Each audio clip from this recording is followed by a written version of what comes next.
Welcome to this video series about improvising by Sietze de Vries.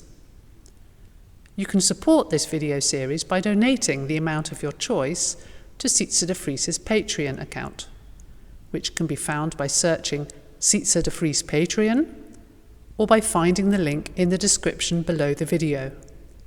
Enjoy the video.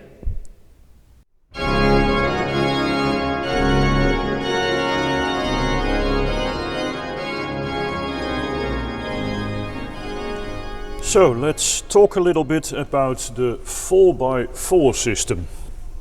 We've touched on it before, and it means that you make certain lines in order that makes sense, and you end up with a nice ritornello that you can use in between the lines of a hymn tune, for example.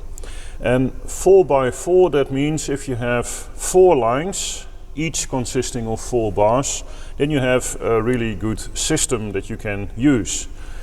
But before I explain every detail, let's give you an example of what I mean, and then you will see that it makes perfect sense.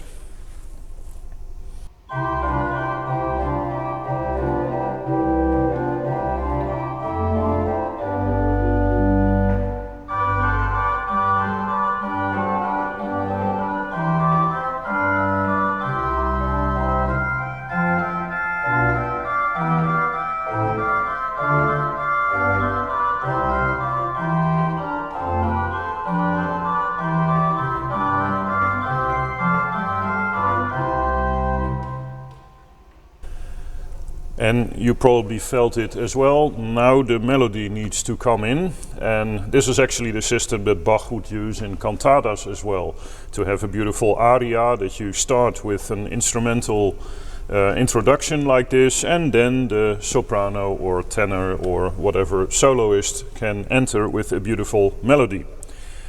And you probably also noticed that it makes complete sense because the lines have a connection to each other.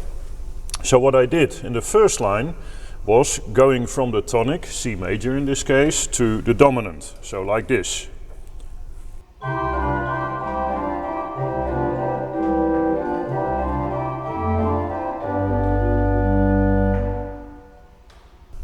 The second line actually moves back from the dominant back to the tonic.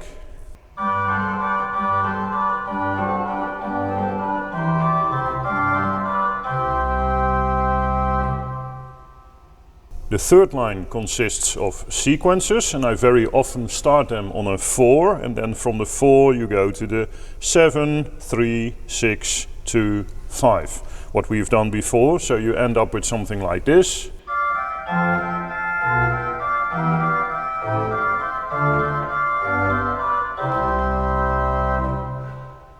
And notice that I use this beautiful dance-like rhythm in a 6/8 meter that Bach very often uses, but with the left hand I used the normal chords in the sequence.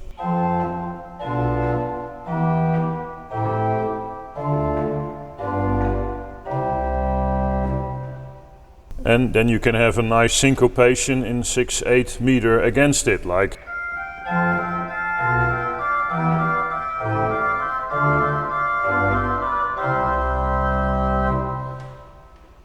And as you've seen, I use parallel thirds to do that. Again, a trick that I stole from Bach, but because you always steal from the best, of course.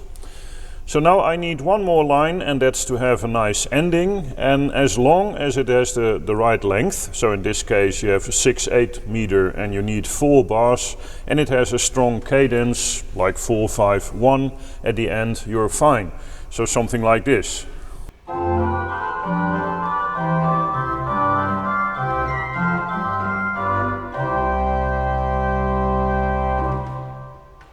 And then you end up with a beautiful interlude that you can use for whatever purpose. You can actually make a prelude without any connection to a hymn as well. If I would enter with a complete different theme now and then later come back with this ritornello, it would work as well. So it's just good material to know because you have this clear structure. A little bit more about the rhythm that I used in combination with the chords. You've probably seen I just used triad of C and I inverted it down at the beginning. So basically I did this.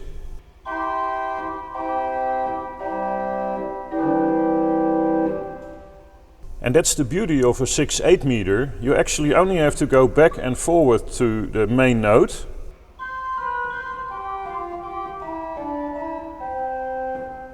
And you already have the rhythm. So 2 out of the 3 notes are already a given. And if you just go back or you do 1 note on top, you already have the rhythm that you need to establish this dance-like form. And of course you can do it only in the soprano, like this.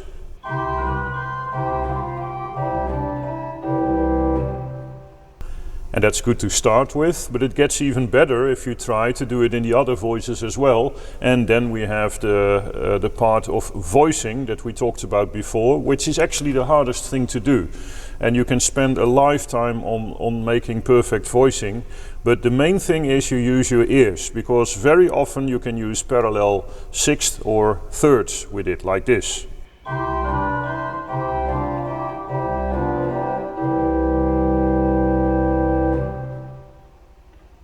And the same goes for the part when the melody enters. So let's choose a hymn.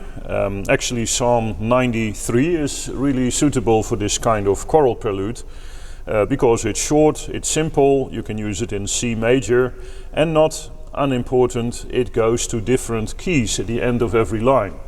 And that's of course nice when you make a choral prelude and the hymn already guides you to different keys so that you don't have the same interlude all the time. So once the melody enters, you need to make the same movement. So the first line of this psalm is like this, when I play it in the same meter.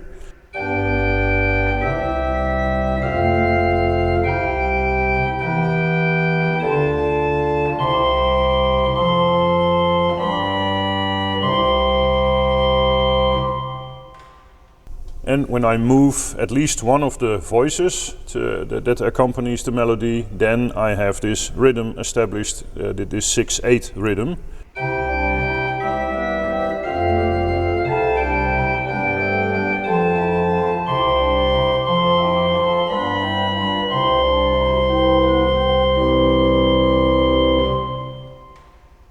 And you can even enhance it by having in the pedal not only on the beat a note, but to have it on the 3 as well, very short, so that you have the long, short, long, short, long, and then you have this nice dance style. Alright, so now we have all the ingredients to make a choral prelude in this nice meter. And if we look at the lines of the hymn tune, Psalm 93, you will see that the first line ends on a C again, so we can just repeat the whole idea of the 4x4. The second line ends very nicely on the dominant. The third line on a D, so then we can actually use D minor. And at the end you can of course go back to the tonic or to the dominant actually, since this psalm doesn't end on a C but on a G. But that's very typical for those Renaissance melodies, that they don't have a normal function of a tonic like we are used to in major and minor thinking.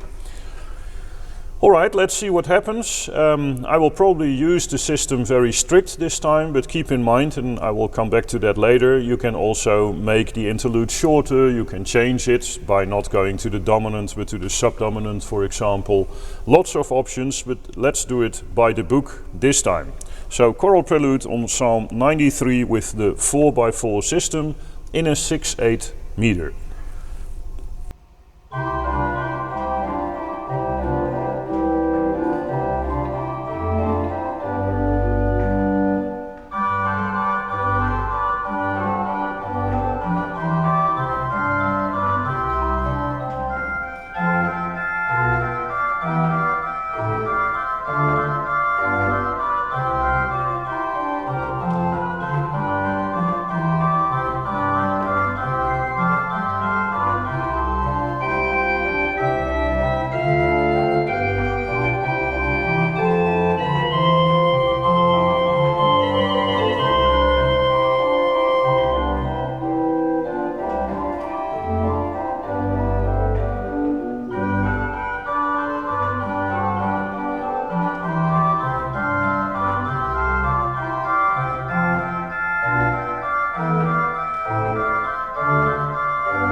So this is actually one of the most beautiful forms I think to use. I stole it from Bach, which is always a good idea to steal from the best. And you can use it in every hymn, in every key, and as we will see later, you can use lots of different variations on this theme. But it's really beautiful, so just go for it and try it on a few hymn tunes, try different keys, different hymns, so that you really get the hang of it.